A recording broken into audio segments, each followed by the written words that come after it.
नमस्ते, मैं हूं आपका अपना टैक्स कंसल्टेंट और आज हम बात करेंगे एआईएस के बारे में। ये क्या है, ये स्टेटमेंट कहां यूज होता है, कहां से प्रोड्यूस होता है, इन सब के बारे में आज जानेंगे। और ये स्टेटमेंट आईटीआर के बारे में क्यों इंपॉर्टेंट है ये भी हम लोग जानेंगे।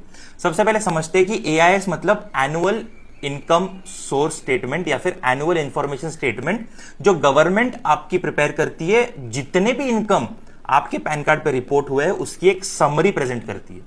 For example, in financial year 23 and 24 आपको बैंक इंटरेस्ट के थ्रू इनकम आया है, आपको सैलरी के थ्रू इनकम आया है, आपका शेयर्स का परचेज एंड सेल्स ट्रांजैक्शंस कितने हैं, शेयर्स हो गया, म्यूचुअल फंड्स हो गया, आपको कहीं ऑनलाइन गेम्स जीत के इनकम आया है, या आपको कहीं वर्चुअल डिजिटल एसेट्स या क्रिप्टो में डील करके आपको पैसा मिला है। तो इन सब की जो समरी होती है ये उस एआईएस में रिफ्लेक्ट करती है फॉर दैट फाइनेंशियल ईयर।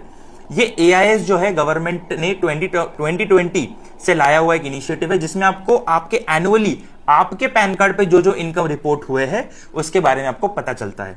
ये आपको दो चीजों से हेल्प करता है। सबसे पहले, अगर आपको ऐसा कोई इनकम दिखता है जो आपके पैन कार्ड पे रिपोर्ट हुआ है बट वो आपका इनकम नहीं है, वो गलती से रिपोर्ट हुआ है या गलती से गलत सेक्शन में टीडीएस डिडक्ट होकर वो आपके पैन कार्ड पे रिफ्लेक्ट हुआ है, तो आप उसको रिपोर्ट कर सकते हो। या फिर अगर ऐसा कोई इनकम जो आपने मिस आउट किया है एनुअली और आप वो आईटीआर में दिखाना भूल गए, तो आप पहले एक बार एआईएस वेरीफाई करके उस इनकम को आपके आईटी रिटर्न में इंक्लूड कर सकते हो एंड उसके बेसिस पे आप अपना इनकम टैक्स रिटर्न फाइल कर सकते हो। सो जब भी आप आगे इनकम टैक्स रिटर्न फाइल करने जाओ तो आपका एआईएस स्टेटमेंट हमेशा चेक करिए कि गवर्नमेंट के थ्रू आपके पैन कार्ड पे कौन से इनकम रिपोर्ट हुए हैं और कौन से इनकम सोर्सेज के ऊपर आपको वर्किंग करनी है। और ऐसे ज्यादा से ज्यादा टॉपिक्स इनकम टैक्स के बारे में जानने के लिए अभी कमेंट करिए कि आपको अगला टॉपिक क्या चाहिए। Thank you so much.